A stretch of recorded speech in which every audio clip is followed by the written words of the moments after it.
Last class में हम बात कर रहे थे नेत्र के विभिन्न भागों की। और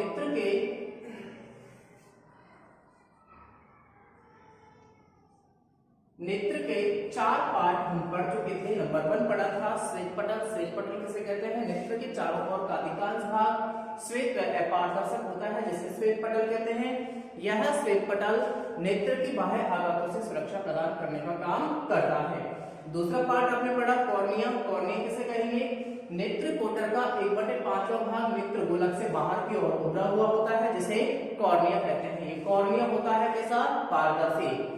और नेत्र में प्रवेश करने वाले प्रकाश जो है वो कॉर्निया पार्ट से अपवर्तित होकर नेत्र में प्रवेश करता है। नंबर 3 पढ़ा आपने परितारिका। परितारिका किसे कहेंगे? कॉर्निया के पीछे अपारदर्शी मांसपेशी रेशों की संरचना क्या कहलाती है? परितारिका कहलाती है। इसके बीच में एक छिद्र होता है, जिसे क्या कहेंगे? परितारिका के बीच में एक छिद्र होता है, जिसका रंग अधिकांशतः कैसा होता है? काला। पुतली। नंबर 4 पार्ट है पुतली। पुतली किसे कहेंगे? परितारिका के बीच में पाए जाने वाले छिद्र को तारा या पुतली कहते हैं। ये पुतली जो है ये परितारिका की मांसपेशियों के संकोचन या विस्तारण से आवश्यकता अनुसार पुतली का आकार कम या ज्यादा होता रहता है। जब नेत्र में प्रवेश करने वाले प्रकाश की मात्रा अधिक होगी, यानी कि तीव्र प्रकाश में पुतली का आकार कम हो जाता है एवं कम प्रकाश में पुतली का आकार बढ़ जाता है। तो इसको हमने जैसे कि कोई टॉर्च से फोकस पड़े या फिर सूर्य की तरफ हम देखें तो हमारी आंखें जो है वो ऑटोमेटिकली क्या हो जाती है? बंद हो जाती है। क्यों? उस समय नेत्र में प्रवेश करने वाले प्रकाश की मात्रा क्या है? अधिक। और जब नेत्र में प्रवेश करने वाले प्रकाश की मात्रा अधिक होगी या तीव्र प्रकाश पुंज नेत्र में प्रवेश करेगा, उस समय पुतली का आकार क्या हो जाएगा? कम। और जब हम बहुत उजाले वाले क्षेत्र से या हम कहें प्रकाश मान क्षेत्र से अंधकार वाले क्षेत्र की ओर जाते हैं या अंधेरे कमरे में प्रवेश करते हैं, उस समय हमारे पुतले का आकार क्या रहता है? पुतले का आकार कम रहता है। जैसे ही हम कमरे में एंट्री करेंगे, प्रवेश करेंगे, कमरे में प्रवेश करने के पश्चात हमें थोड़ी देर तक सब कुछ स्पष्ट रूप से दिखाई नहीं देता। जैसे ही धीरे धीरे हमारे पुतले का आकार बढ़ेगा, फिर हमें उस कमरे में सारी वस्तुएं या सभी वस्तुएं ठीक प्रकार से दिखाई देने लगेगी।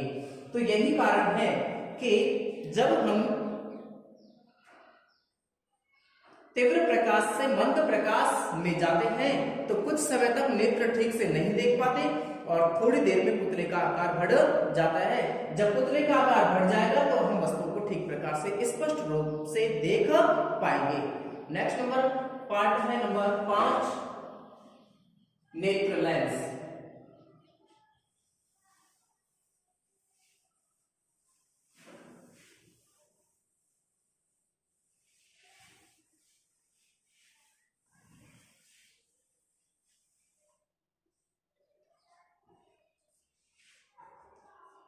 नेत्र लेंस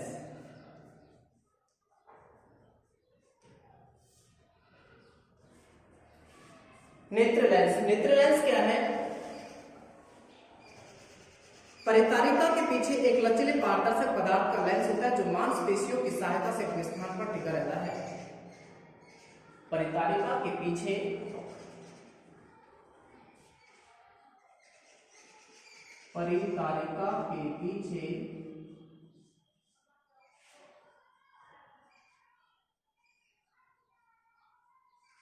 एक लचीले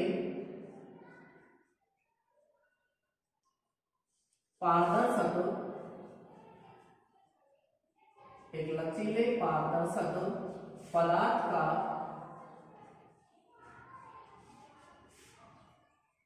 लेंस होता है,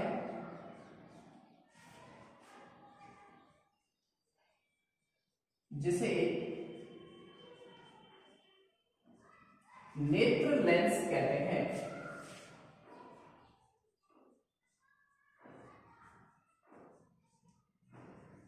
परितारिका के पीछे एक पारदर्शक पदार्थ का या लचीले पारदर्शक पदार्थ का लेंस होता है, जिसे नेत्र लेंस कहते हैं।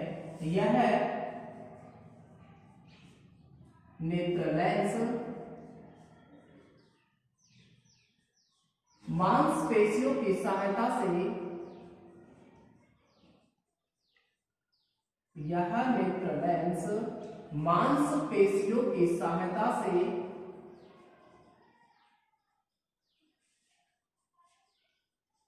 अपने स्थान पर टिका रहता है, अपने स्थान पर टिका रहता है यानी कि स्थिर रहता है। तो परितारिका के पीछे एक लचीले पारदर्शक पदार्थ का लेंस होता है जिसे क्या कहेंगे, नेत्र लेंस।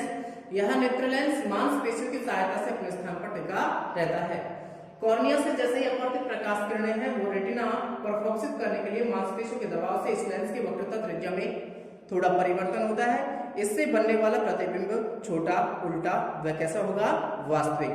तो नेत्र लेंस किसे कहेंगे, परितारिका के पीछे एक लचीले पारदर्शक पदार्थ का लेंस होता है जिसे नेत्र लेंस कहते हैं, जो मांसपेशियों की सहायता से अपने स्थान पर टिका रहता है। कॉर्निया से अपवर्तित किरणों को रेटिना पर फोकसित करने के लिए मांसपेशियों के दबाव से इस लेंस की वक्रता त्रिज्या में थोड़ा परिवर्तन होता है।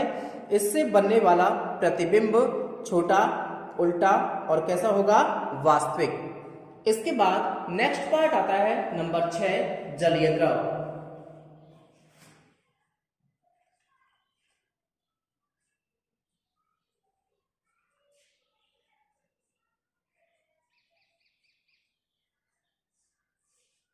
जलीय द्रव, जलीय द्रव किसे कहेंगे, नेत्र लेंस व कॉर्निया के बीच नेत्र लेंस व कॉर्निया के बीच में एक पारदर्शक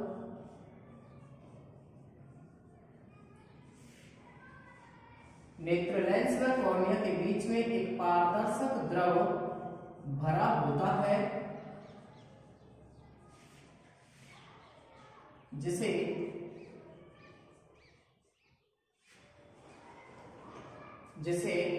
जलीय द्रव कहते हैं।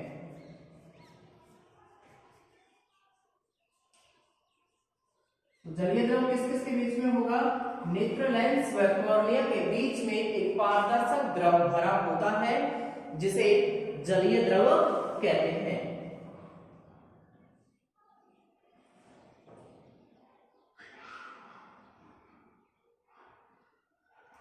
यह जलीय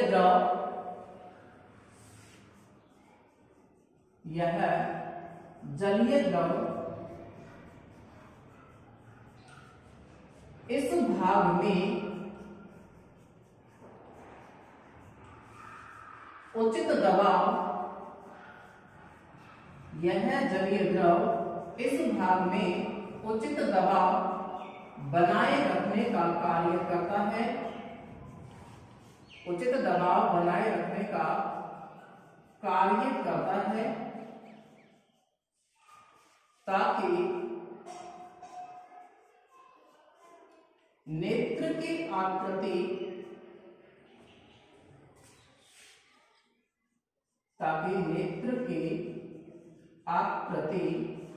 गोल बनी रहे।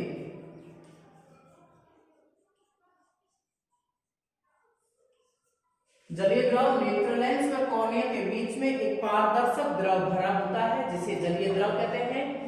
यह जलीय द्रव इस भाग में उचित दबाव बनाए रखता है ताकि आंख लगभग गोल बनी रहे, यानी कि नेत्र की आकृति कैसी रहे, गोल बनी रहे, और साथ ही यह कॉर्निया व अन्य भागों को पोषण प्रदान करने का काम करता है।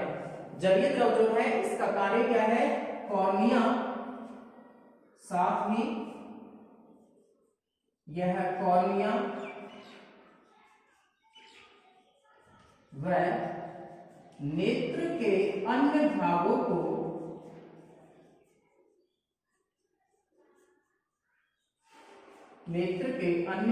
को पोषण प्रदान करने का काम करता है।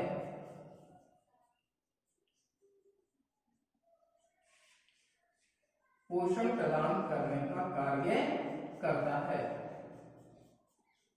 तो नेत्र लेंस जलीय द्रव किस किस में होगा? नेत्र लेंस व कॉर्निया के बीच में एक पारदर्शक द्रव भरा होता है जिसे जलीय द्रव कहते हैं। यह जलीय द्रव इस भाग में उचित दबाव बनाए रखता है ताकि आंख लगभग गोल बनी रहे या आंख की आकृति कैसे रहे? गोल रहे। यह कॉर्निया व नेत्र के अन्य भागों को पोषण प्रदान करने का काम करता है। नेत्र लेंस किसे कहेंगे? परिकारिका के पीछे एक लचीले पारदर्शक पदार्थ का लेंस होता है जिसे नेत्र लेंस कहते हैं। यह नेत्र लेंस मांसपेशियों की सहायता से अपने स्थान पर टिका रहता है। जलीय द्रव नेत्र लेंस व कॉर्निया के बीच में पाए जाने वाले पारदर्शक द्रव को कौन सा द्रव कहेंगे? जलीय द्रव। यह जलीय द्रव इस भाग में उचित दबाव बनाए रखने का काम करता है ताकि आंख की आकृति लगभग गोल बनी रहे। यह कॉर्निया व नेत्र के अन्य भागों को पोषण प्रदान करने का काम करता है। अगला है नंबर 7 रक्त पटल।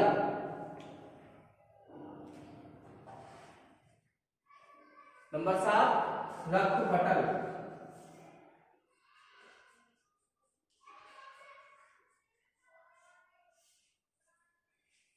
नेत्र में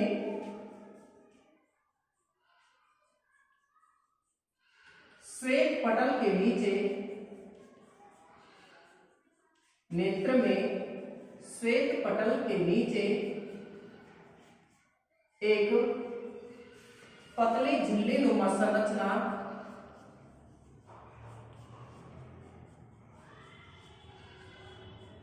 नेत्र में श्वेत पटल के नीचे एक पतली झिल्ली नुमा संरचना होती है।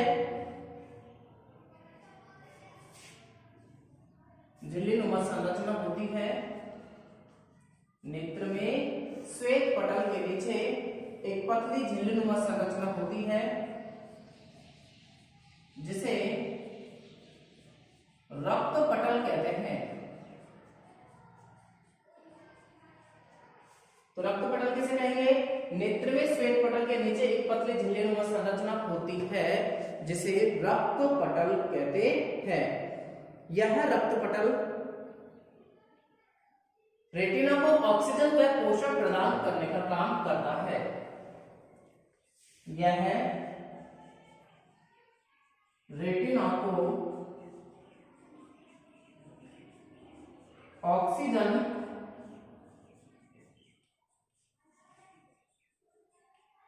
व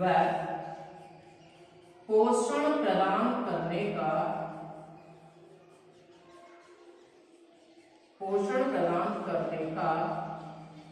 कार्य करता है। रक्त पटल नेत्र में श्वेत पटल के नीचे एक पतली झिल्ली नुमा संरचना होती है जिसे रक्त पटल कहते हैं, जो रेटिना को ऑक्सीजन एवं पोषण प्रदान करने का काम करता है। साथ ही आंख में आने वाले प्रकाश का अवशोषण करके भीतरी दीवारों से प्रकाश के परावर्तन को क्या करता है?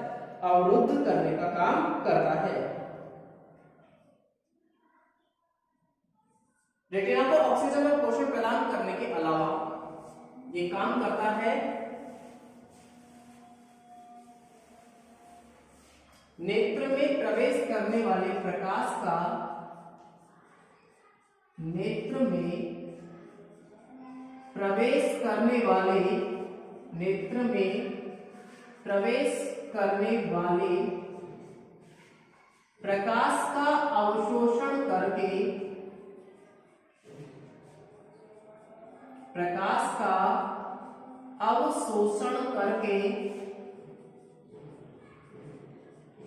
नेत्र में प्रवेश करने वाले प्रकाश का अवशोषण करके भीतरी दीवारों से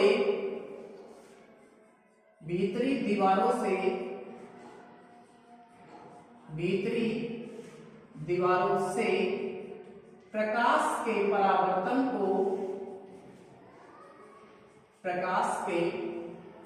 परावर्तन को अवरुद्ध करने का काम करता है।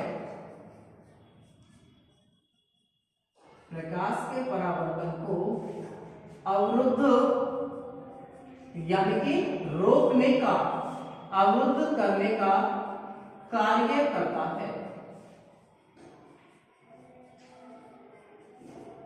तो रक्त पटल क्या हो जाएगा, नेत्र में श्वेत पटल के नीचे एक पतली झिल्लीनुमा संरचना होती है जिसे रक्त पटल कहते हैं। यह रेटिना को ऑक्सीजन व पोषण प्रदान करने का काम करता है, साथ ही नेत्र में प्रवेश करने वाले प्रकाश का अवशोषण करके भीतरी दीवारों से प्रकाश के परावर्तन को अवरुद्ध करने का काम करता है। जलीय द्रव क्या हो जाएगा, नेत्र लेंस व कॉर्निया के बीच में एक पारदर्शक द्रव भरा होता है जिसे जलीय द्रव कहते हैं। यह जलीय द्रव इस भाग में उचित दबाव बनाए रखने का काम करता है ताकि नेत्र की आकृति लगभग गोल बनी रहे और साथ ही यह नेत्र के कॉर्निया व नेत्र के अन्य भागों को पोषण प्रदान करने का काम करता है। इसके बाद में नंबर 7 रक्त पटल। नेत्र में श्वेत पटल के नीचे एक पतली झिल्लीनुमा संरचना होती है जिसे रक्त पटल कहते हैं। यह रेटिना को ऑक्सीजन व पोषण प्रदान करने का काम करता है। इसके साथ ही यह नेत्र में प्रवेश करने वाले प्रकाश का अवशोषण करके भीतरी दीवारों से प्रकाश के परावर्तन को अवरुद्ध करता है। इसके बाद में नंबर 8 है दृष्टि पटल यानी कि रेटिना। दृष्टि पटल या रेटिना।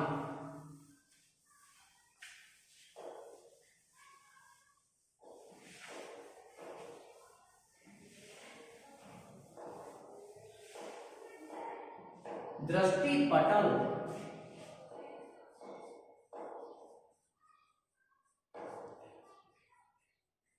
या रेटिना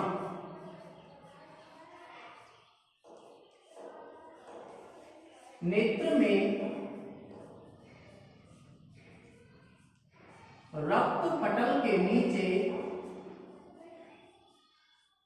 नेत्र में रक्त पटल के नीचे एक नेत्र में रक्त पटल के नीचे एक पारदर्शक झिल्ली होती है। एक पारदर्शक झिल्ली होती है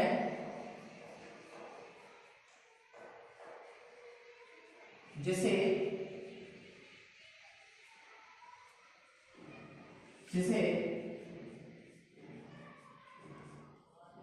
दृष्टि पटल या रेटिना कहते हैं।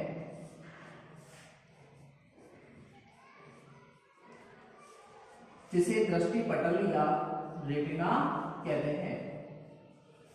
नेत्र में रक्त पटल के नीचे एक पारदर्शक झिल्ली होती है जिसे दृष्टि पटल कहते हैं। वस्तु से आने वाले प्रकाश किरणें कॉर्निया व नेत्र लेंस से अपवर्तित होकर वस्तु से आने वाली प्रकाश किरणें वस्तु से आने वाली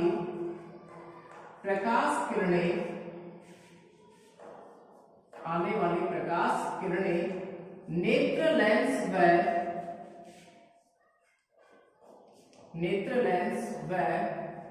कॉर्निया से अपवर्तित होकर नेत्र लेंस व कॉर्निया से अपवर्तित होकर रेटिना पर फोकसित होती है। अपवर्तित होकर रेटिना पर फोकसित होती है।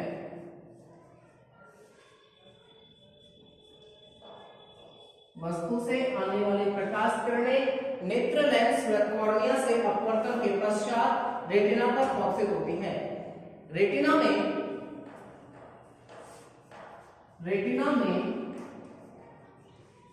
अनेक प्रकाश सुग्राही कोशिकाएं रेटिना में अनेक प्रकाश सुग्राही कोशिकाएं होती हैं जो प्रकाश को ग्रहण करते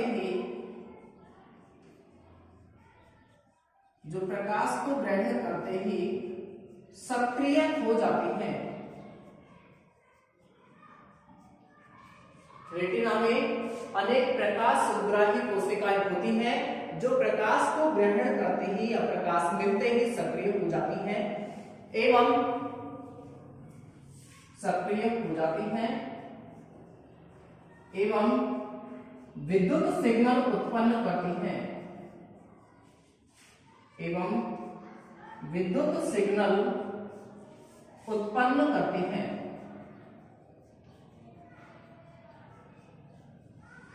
तो रेटिना किसे कहेंगे?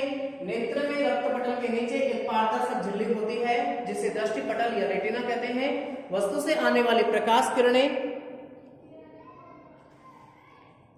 नेत्र लेंस व कॉर्निया से अपवर्तित होकर रेटिना पर फोकसित होती हैं। रेटिना में अनेक प्रकाश सुग्राही कोशिकाएं होती हैं जो प्रकाश को ग्रहण करते ही सक्रिय हो जाती हैं एवं विद्युत सिग्नल उत्पन्न करती हैं। रेटिना से उत्पन्न प्रतिबिंब के विद्युत सिग्नल प्रकाश नाड़ी द्वारा मस्तिष्क को प्रेषित होते हैं और मस्तिष्क इस उल्टे प्रतिबिंब का उचित संयोजन करके उसे हमें सीधा दिखाता है।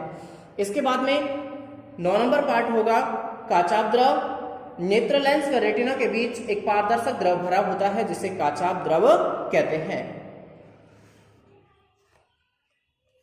नेत्र की समंजन क्षमता, नेत्र की समंजन क्षमता किसे कहेंगे?